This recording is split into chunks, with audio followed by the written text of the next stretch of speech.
Coach Floyd. This is for Gary Lloyd. I know he's sitting at home enjoying this right now.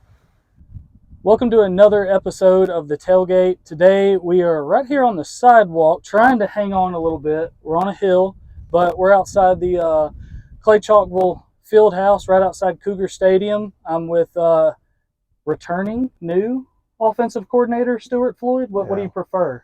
Returning? I think new? returning's fine. Returning sounds good. It's fine. I know you. How long were you here the first time? So I was here for 10 years. I think I became the coordinator in 11 and then went all the way to 2016, but I was, assistant receiver coach. Right. 2 previous seasons, and I actually was the dreaded middle school coach for 2 years, and so I felt like I paid my dues pretty well. Yeah. Did you were you excited to come back? Yeah, it's I never really thought I would ever come back. Really? But God has weird ways of working in people's lives, and it just kind of out of the blue. But it's literally and figuratively. We love a good pun. Yeah, but it's been good. It's been good. Yeah, and you left at the end of 16. Yeah, so I left after the end of 2016. Obviously, there was a coaching change there, and I just felt like at the time I probably needed to do something else. Sure. I felt like I had probably done as much as I could, but at the same time, I think, for me, just a lot of pride got in the way. And I thought I needed to do something else. And I know that I didn't really value the job that I had, just because I had always, this is just all I knew as far as coaching was just being here. Right. And so I had no other perspective. Yeah. And so it's just kind of been a journey. Been gone for 6 years, and this will be my 7th year leaving, coming back. So I told people this is kind of my Jubilee year, coming back. Yeah. So you went. Where did you go straight to Hewitt-Trussville after here? Yeah. So I went behind enemy lines and went to Trussville, which I never thought I would go there either. Right. But I needed a job at the time, and Coach Floyd, no relation to me, gave me a job, and it was a good landing spot, and was able to be around a lot of good players through that 2-year period, and there were amazing players there, and so that was a good good 2-year span.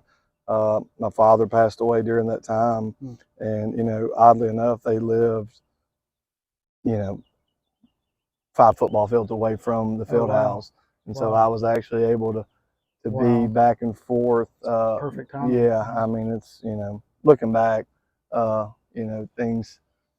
God makes all things work together, even if you don't really understand it at the time. Sure. So I was able to kind of be back and forth and be, present during that time. So that was good. And then, so 2 years there, was it? What was your title there? It was pass game? One year I was the tight end coach, and we didn't even really have tight ends, so that was good.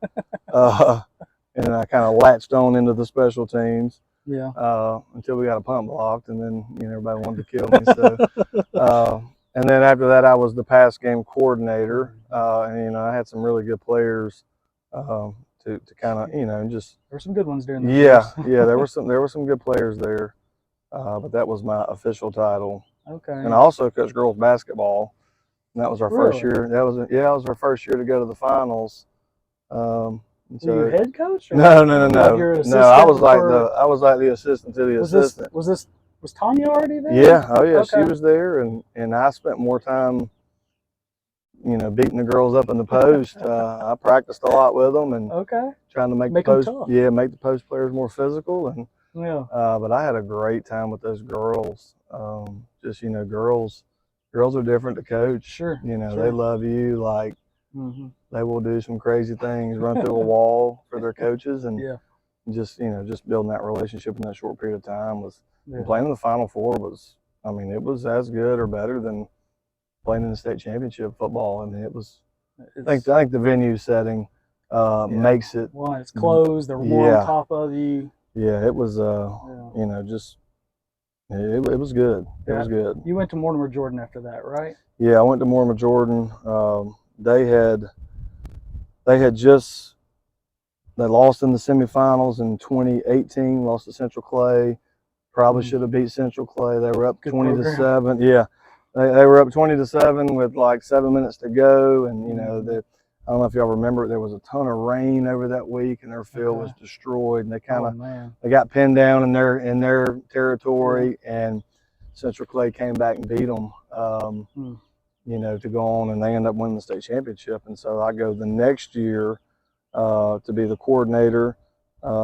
You know, and I've always enjoyed calling plays, so that was kind of appealing to me. That just that role of you know, kind of being in charge of the offense, and had a good quarterback, Cortland Marsh, who's at Sanford now. He was electric. Yeah, I think he should have got a lot more consideration for Mr. Football. I mean, he had over 50-something touchdowns. And I always tell people, you know, that kid went from running the wing tee to running the spread offense in 6 months. That's an unbelievable. And then to have that kind of output with that kind of transition. Yeah. I mean, it took us probably 3 or 4 games to kind of figure out, you know, what can we do, who can we be, what are we good at. You know, we had some kids in the wrong spots, and so we started moving pieces around, and then we just kind of got rolling. You know, everybody started, you know, picking up on offensively how everything worked from week to week, and just the continuity kind of grew. We actually went to Central-Clay and beat them at their place during the regular season, and they came back and they beat us in the semifinals at our place. Cortland broke his leg in the third round against Center Point. You know, I think we would have had a chance. But Central-Clay, they had gotten better throughout the year after we beat them. I think they had a kind of a coming to Jesus moment after that game. I'm sure. And then, you know, I was there for 3 years. I'd be remiss if I didn't say this about Mortimer Jordan. You don't know this right now. It'll be obvious when it comes out, but we're recording right now. Yeah. I took the snippet from G to G at Mortimer Jordan. You gave me a shout out. Yeah. That's going in the intro to this one. It should. Are we bringing G to G back? And where did the idea come from? Was it I would think it came from, like, you know, Jay Billis on College Game Day for basketball. He does like the 94 feet. Yeah. Where'd the idea come from, and will it make a comeback? That is where it came from. I got to say, my man Juan Johnson at Trussville, this was his brainchild. Okay. And he's actually really, really good at technology and graphics. He does, you know, he used to do all the graphics for them. And so it was kind of his brainchild. He wasn't maybe as comfortable speaking in the beginning. Okay. So he was actually my first cameraman. Wow. And so he would film me as I walked and talked, and so that's where it all came from. That's neat. Yeah. It was a really cool thing. Yeah, it was interesting, and it was fun. I don't know if it'll make a comeback here. It could. I'm not sure if I'm the guy. Okay. Because I will say it probably takes about a year or 2 to kind of get to know the kids, and then that way you can just ask them questions that are, you know, really pertinent to them. Yeah, some personality, some personal stuff. It took me a little while at Trussville to kind of learn the kids, and so a lot of the content we talk about, it took a little while to kind of figure out, you know, who they are and things they're interested in. Kind of rushed it at Mortimer Jordan. Didn't really give it that time to develop those relationships, but you know, it was fun. Yeah, I always enjoyed them. The communities like those. They do. Just getting to see a different side of those kids. They do. All right, now you can move on. You left Mortimer Jordan. You go Springville. Yeah. No, you were there the last this year. This year. Yeah. How was it there? It was good. Love my kids at Springville. A lot of the kids I go to church with at Cross Point and Argo.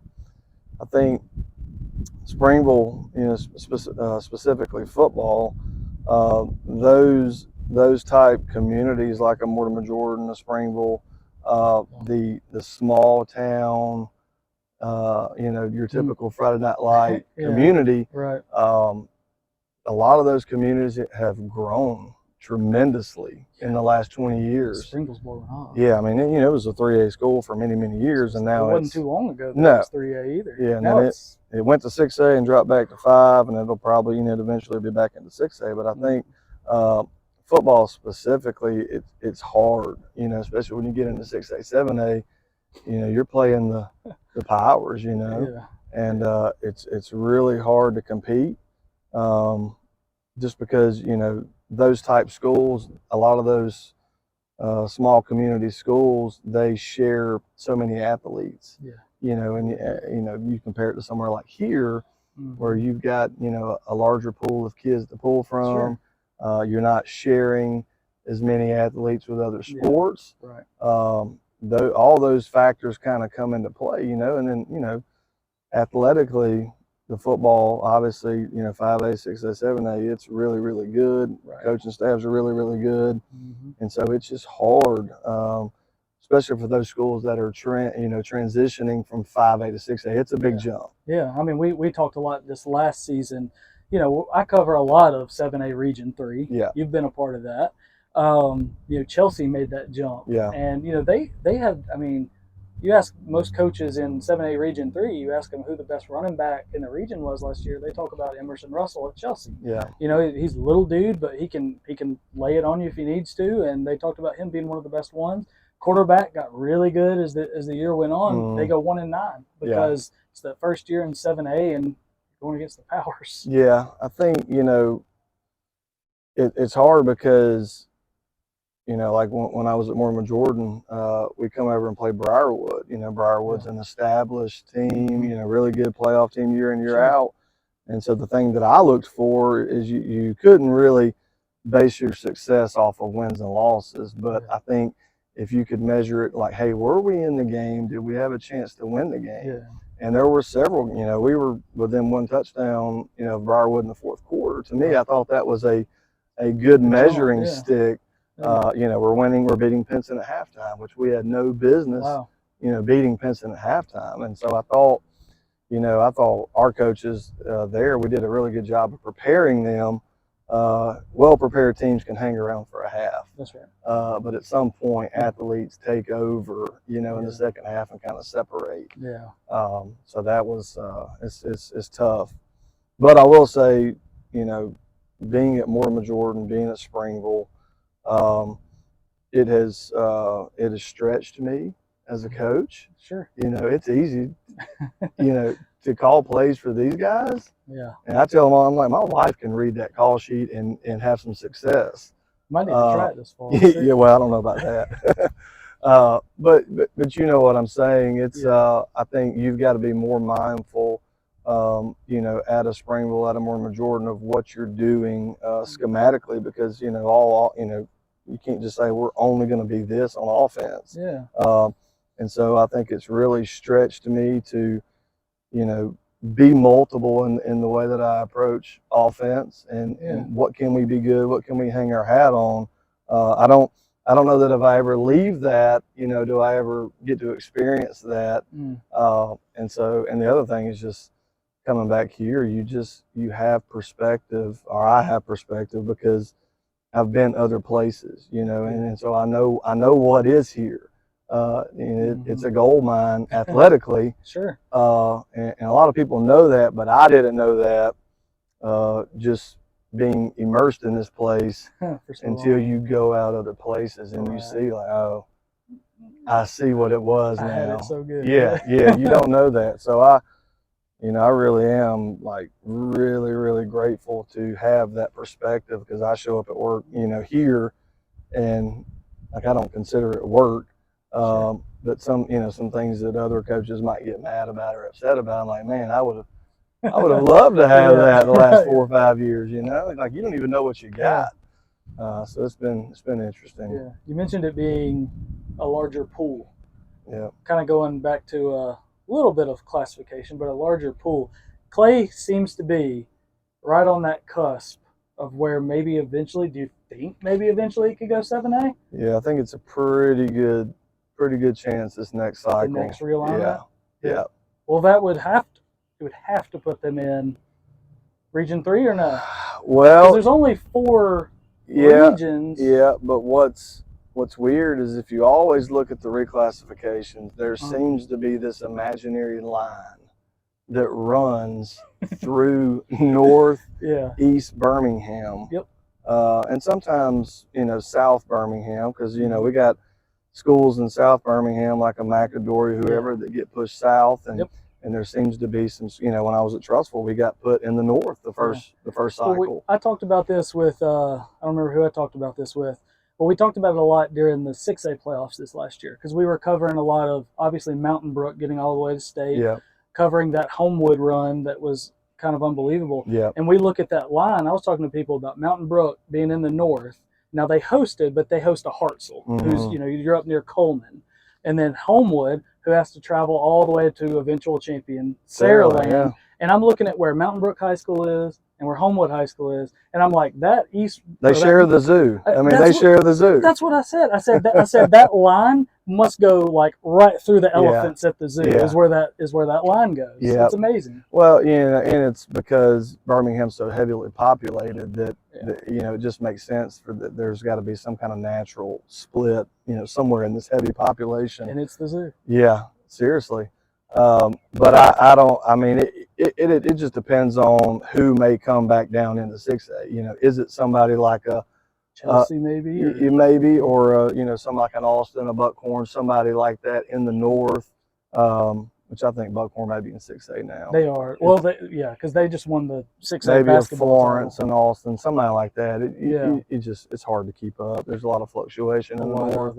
But I mean, you kind of see where I'm leading, and everybody knows I beat that drum. But if Clay did go to 7A, there is the possibility there that whoever wants to, if people don't want to, you get put in the region with Hewitt-Trussville, it's on the schedule. It's happening. Yeah, that would Would you like that? I think we would all like that. I would love it. That's not news to anybody, though. No, and it's not to me either. I think as close as we are in proximity, it only makes sense. You're roughly 2.3 miles away. Not that I've measured it off before, but it's pretty close. Having worked at both schools, and it's high caliber football. I mean, as a fan, who doesn't want to see that? I mean, there was a day where, when we first played, and I won't jump ahead of you, but I wouldn't say there were that many college athletes on one field at the same time. And now it's, if you put them together, you've got anywhere from 10 to 15. I mean, let's just be honest. If that game came back, and if it was region, let's just say it's not region. Let's just say both sides get together and a week 0 is worked out. I know week 10. I would assume both sides probably don't want that week right before playoffs. So a week 0, a week 5, if we're talking non-region. Right. I mean, you have that game, whether it be at Hewitt-Trussville Stadium, whether it be right behind us at Cougar Stadium, ESPNU's coming with the athletes that are on both these teams. Yeah, you would think so. At the very least, it's probably the biggest game in the state that week. But, I think just given the history of these two communities being one community at one point, I don't know why anybody would not want to see that. I know, it's just good for the community. It's good financially for both schools. Yeah, and it's like, I mean, I'll say it. You don't have to say it. You have a position here. I'll say it. I'm the pontificator here, the talking head, I guess. Hewitt-Trussville, its own school system, all that. We know Trussville is pretty well off with its school system, right? It doesn't necessarily need the gate. I'm not saying Clay needs it, but we need it. We need it. Well, okay, then you can say it. So that gate, bar none, is the biggest gate of the year. Yeah, it would go a long way for us. Yeah. And usually they split that gate historically. I think the two schools have always split that gate. It'd be a big one. Yeah, huge. I mean, just you ask any kid that's played in the game, like the atmosphere it's unparalleled anything you play in, other than maybe a semifinal state championship game. But just the proximity just brings it all closer together. Yeah. When I was talking to it's been several people, but I think the conversation I had was actually with Jack Wood. For those who don't know, Hewitt's former coach, 1983 to 2001. And we were talking about splits, and we were actually talking about maybe the only other high school he coached at when he was the D coordinator at Auburn, and just how big Auburn High School is. And I was looking at Hewitt's enrollment. This is the last classification numbers. I was looking at Hewitt's enrollment, and I was looking at Clay's enrollment, and I added them together. I forget the exact numbers, but if you combined Hewitt-Trussville and Clay-Chalkville, if that split in 1996 never happened, it would only have been, at that last classification time, it would have only been like 100 or 130 more students in that combined school than what's at Auburn right now. Y'all, I mean, if there was no split, it'd be a state title every year for Hewitt/Clay. Yeah, you would think so.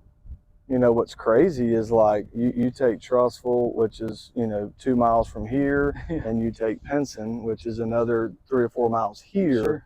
Sure. You know, they've won 3 in the last 10 years. There's been 2 here in the last 10 years. So, I mean, that's 5 of the 10.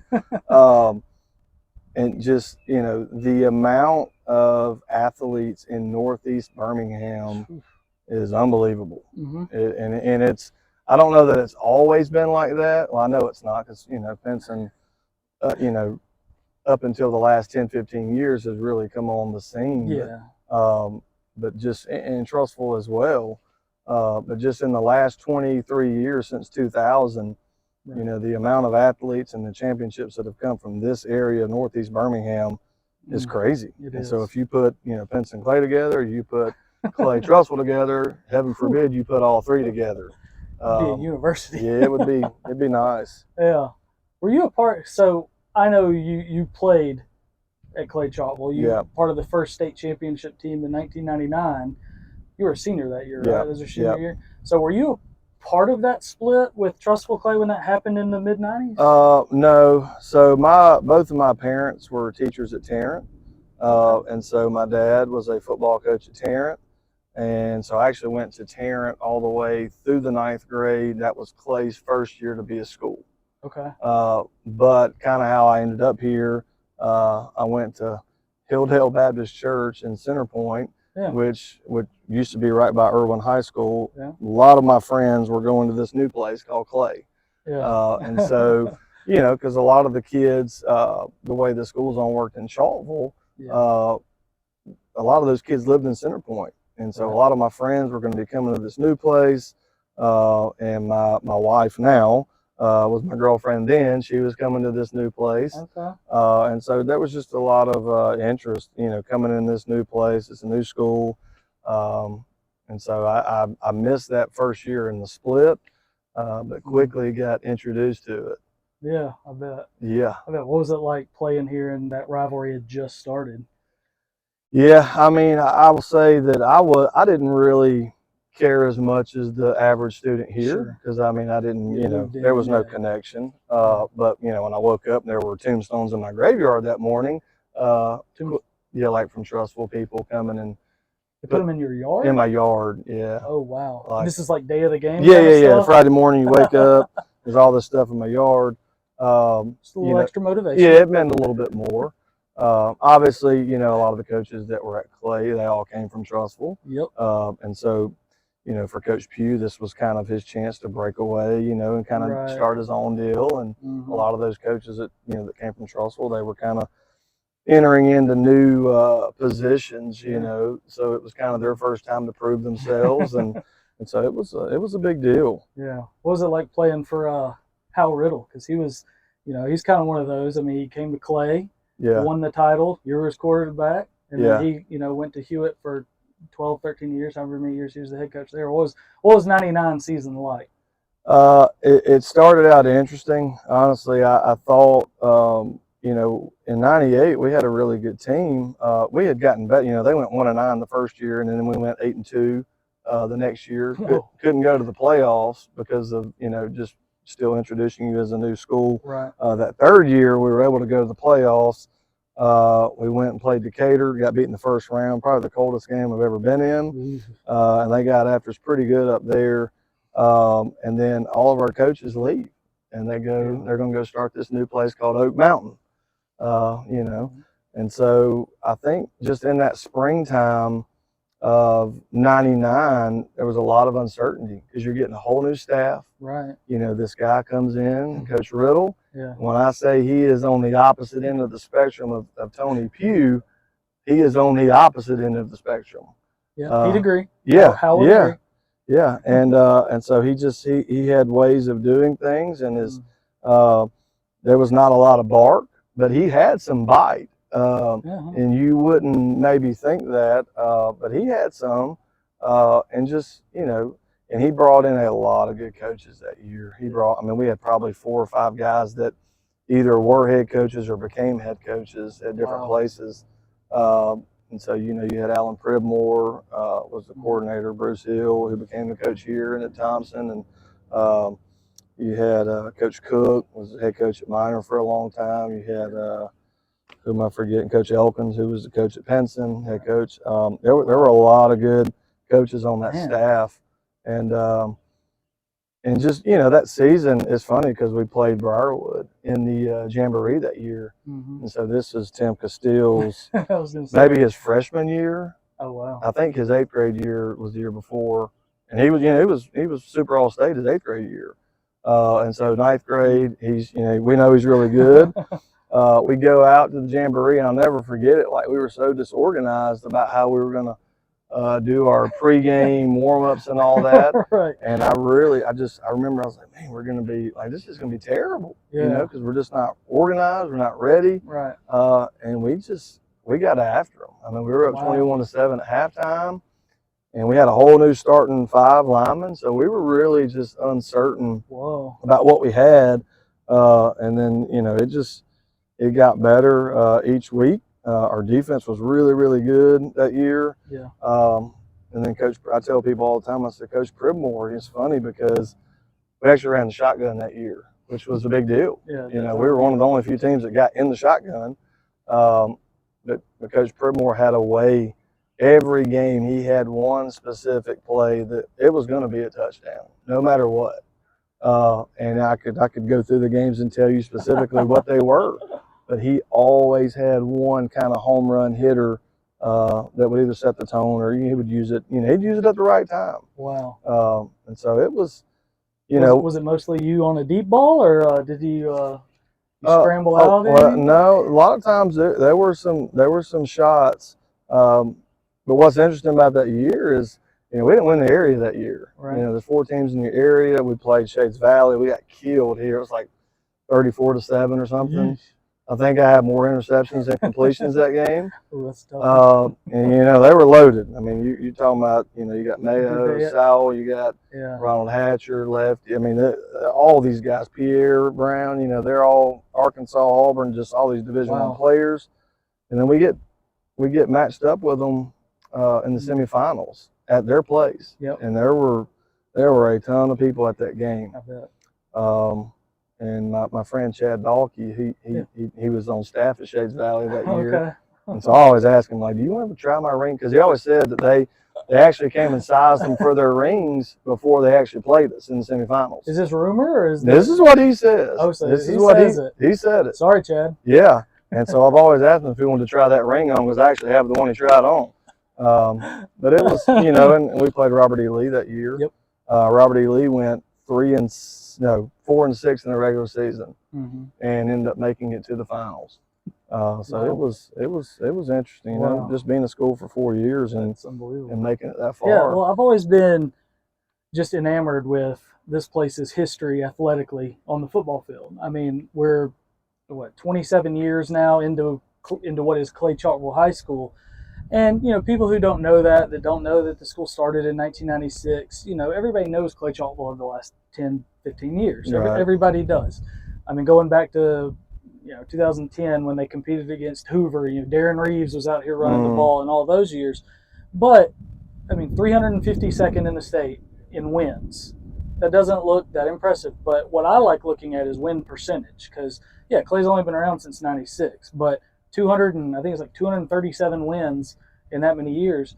Your average is that plus the 9 wins or minus the 9 wins? That's minus 2011's 9 wins. Okay. This is the official. I got you. And so, out of those top 352 schools, Clay-Chalkville has the second highest winning percentage. I think it's like 71.8%.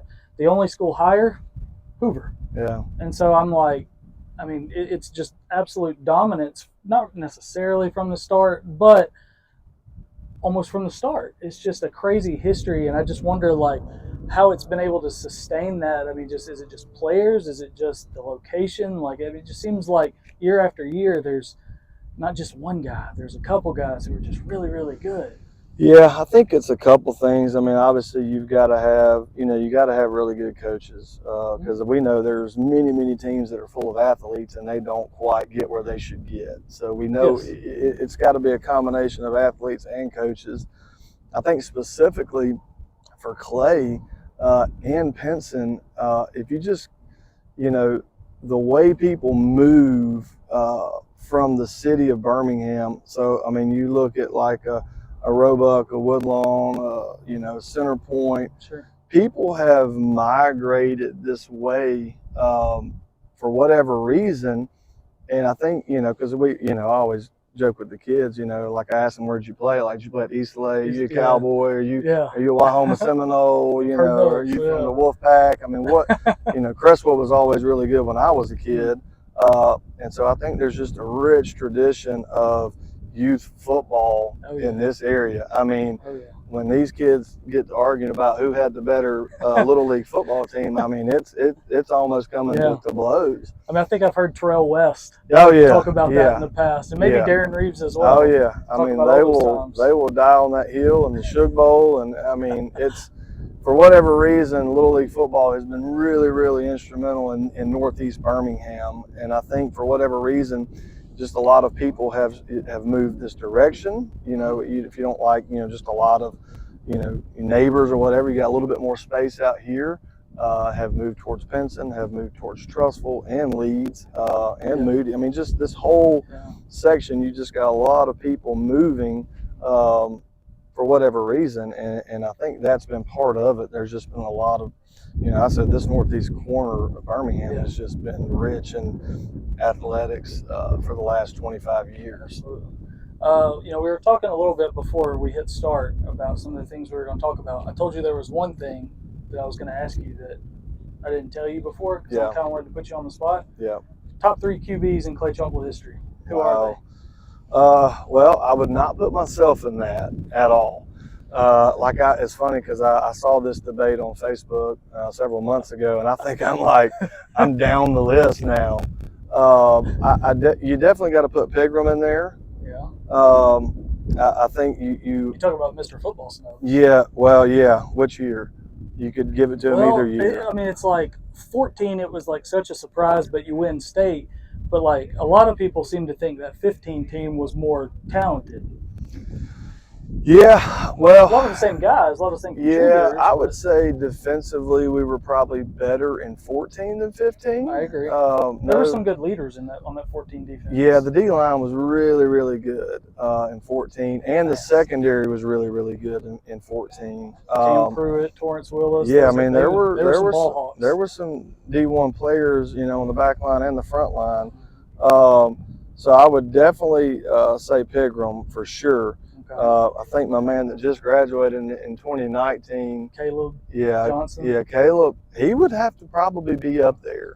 Especially after I was here the night and I almost froze. The playoff game against Gardendale in I can't remember if it was the quarters or the semis that I was here for, and it was so cold and it went to overtime. Clay, now defense couldn't get a stop. Gardendale had a great running back. I'm blanking on his name, and that kid just tore him to pieces.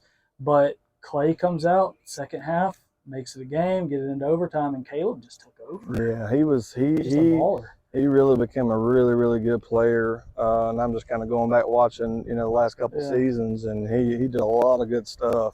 I think, Hayden Moore would probably be in there as well. He, look, 1 through 5, you could kind of shuffle them. Yeah. I would say a lot of people would say Jesse. What was Jesse's last name? Why am I forgetting it? Jesse Carroll. Carroll. Yeah, a lot of people would probably put Jesse Carroll in there as well. I never actually got to watch him play. Yeah. I've heard the stories. Oh, yeah. A lot of stories about him. Just a lot of talent. Jacob Thomas was really Yeah, good. he's one of my favorite players that I coached. I bet. Just leader, leader, really, really tough. We call him Jake the Snake. Yeah. Really good player, very fiery, very athletic. And so I'm probably down like 6th or 7th, maybe. Okay. So it's respectable. Yeah, you know. I'm in the top 10, maybe. Now, a lot of people will just say I handed the ball off since we were in the wing tee, but hey, you know what? You've got one of the 2 rings though. I do, and I could carry out my fake with the best of them. So there you go, and you could punt it though, right? Yeah, you were punting it too. Yeah. So, all right, we won't talk about this season yet. It's a little early. You've got guys back. You've got Jalen Mbakwe back, hopefully healthy. I don't know how that looks. Mario Craver, receiver. Kamari McClellan. How do you think working with him? What's that going to be like? I know you just you barely had a cup of coffee since you've been back. Yeah. But, what have you seen, and are you looking forward to working with a guy like that? Yeah, I think especially with Kamari, I think if you watch him throw, like you can just tell it comes out of his hand really, really well. And I've been around Jalen a lot more over the last few weeks, and so who knows who will be quarterback. But whoever it is, I think, for me, it's can I simplify things for them? Can I make them, really insert what I know into them? I think that's the big thing is, especially with Kamari coming here last year as a new kid.